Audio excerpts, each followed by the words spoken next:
Hi, I'm Dan and welcome to Awesome English. This is lesson 1 in our series on how to write an opinion essay.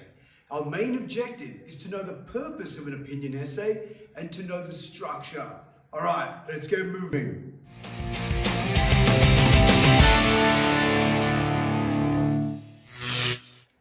Okay, welcome to our awesome checklist for today's lesson. It's our awesome roadmap to success. These are the objectives we want to achieve by the end of the lesson. So our first one is to know what is an opinion essay, then to know its purpose, and then finally to be able to know the structure or the macro of an opinion essay. Okay, let's learn more. So what is an opinion essay? Well, an opinion essay is where a writer gives an opinion about a topic. They choose sides and they convince the reader through clear examples and evidence. So its ultimate purpose is to try and convince the reader of your point of view.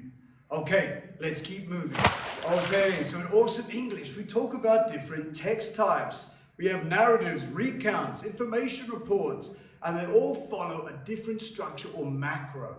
Now, it's important to note that an opinion essay is going to have the same structure as a general essay, which is introduction, body, conclusion.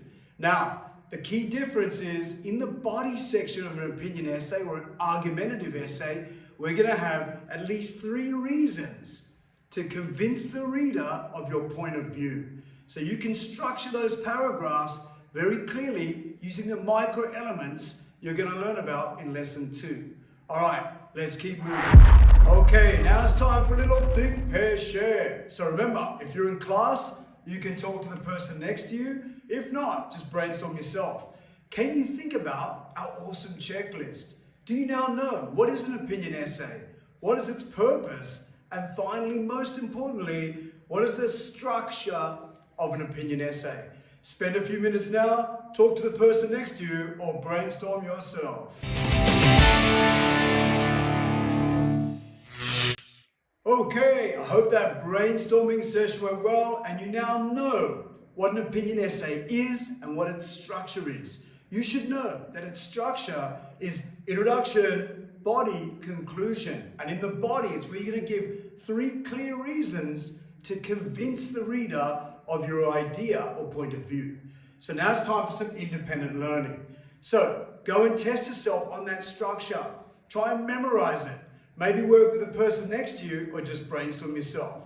Either way, remember, practice makes progress. I'll see you next time and remember to stay awesome.